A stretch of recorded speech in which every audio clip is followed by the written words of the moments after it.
Come hike with me as we go to Mount Fato and Mount Copape. Ano? Tara?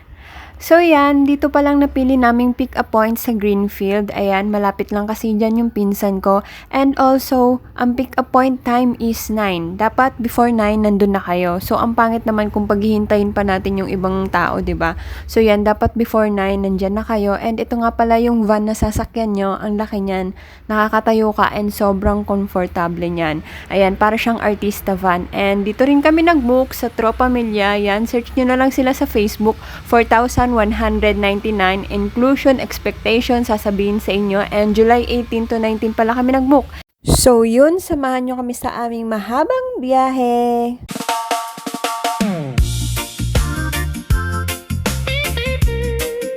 Yeah, the feeling so right. After 5 hours, ayan, nag-stop muna kami. So, kakain daw tayo. Diyan kami sa Lugawan. Hindi ko alam kung ano yung location yan. Time check, which is 2:38 in the morning, yung first stop namin sa isang Lugawan. So, yan yung kasama ko nga pala ay aking pinsan at si Ronnie the Monkey. Yay! Lugawan.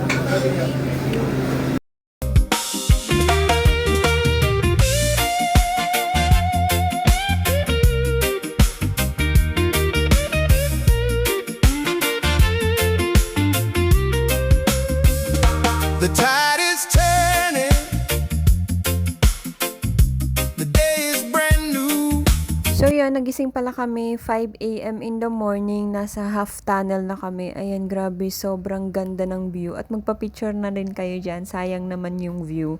Tapos mag-CR na din pala kayo kasi merong CR dyan. Pipila ka nga lang. Then, ayan, grabe, sobrang ganda. Tapos mabiyahe na naman ulit tayo.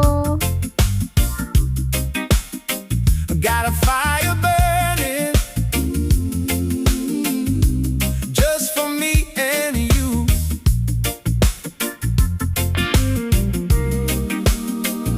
So when you're down now, here I come.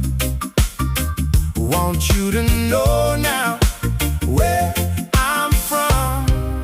I want you to see, yeah, that the good vibes are free.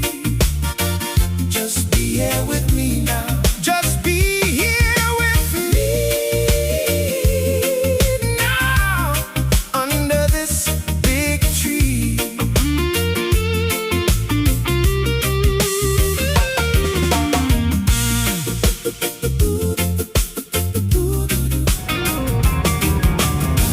When the moon is rising and stars fill the sky, there's no So yan, after a long hour na biyahe, ang sakit na ng puwet ko. Nandito na kami sa aming pag-stayan. Pero hindi pa kami dyan nagtatapos kasi aalis ulit kami. Bababa lang naman yung mga gamit at nag-stretching lang naman kami dyan. And then nag-CR na din. So babiyahe ulit tayo. Sakit na ng puwet ko. Mga 4 hours pa daw ata na biyahe. So yun, tara, biyahe ulit. Shower in the middle of nowhere. Ayan yung dalawa, nagpapaluto ng pansit canton.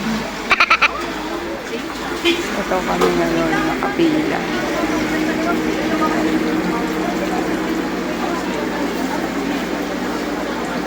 Ayan yung beach. Pwede po masuk. Ayan. So, 17, tapos ang nakapila, number 6, pang 17 kami. Wow! Hintay tayo ng gutom para sa tulay. Okay.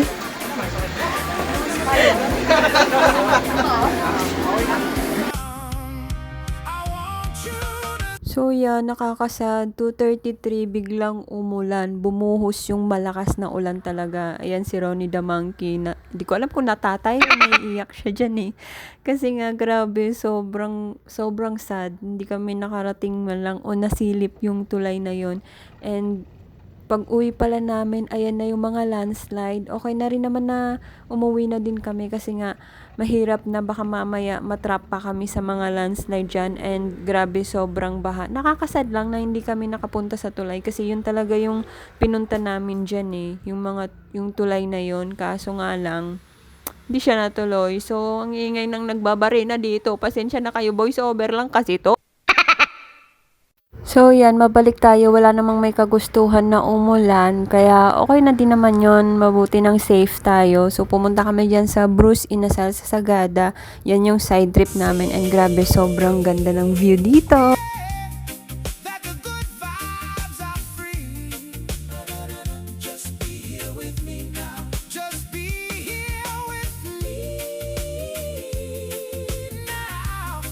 And let your heart sing. Is over, the work is all done. I'll be your four-leaf clover, your place in the sun. Yeah, I'm your shelter from the pouring rain. Here to ease your pain. So yan, okay na din naman na umalis kami ng maaga kasi para hindi kami gabihin at ganun nakalalim yung baha. So nandito na kami sa Mirna Hotel. Ayan, dinner time! So yung pagkasad namin, napalitan na ng gutom. Ayan naman yung mga itsura ng mga people. Ito nga pala yung meal nila. So, yan, ang sasarap ng pagkain dyan. Sobrang dami. At ako'y gutom na gutom kahit hindi kami nakapunta dun sa Nagbengan Bridge na yun. Sulit naman yung pagkain. At ang sakit na ng puwet ko, kakaupo. So to the rescue, here I am. Want you to know, just if you can, rescue. After namin kumain, ayan, pumunta na kami sa aming mga room. So, yan, meron siyang 4 na bed and sa isang bed, 2 tao. Meron ding CR, may mga towels.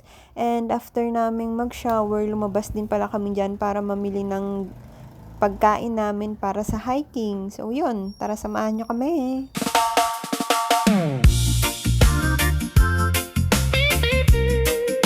Yeah, the feeling's so right. Bumalik na din pala kami agad sa hotel kasi kailangan na naming magpahinga at maaga pa ang call time namin bukas, which is 3 a.m. Sobrang linis yan at ang ganda ng location na to. Ayan, kita-kits tayo sa part 2. Bye-bye!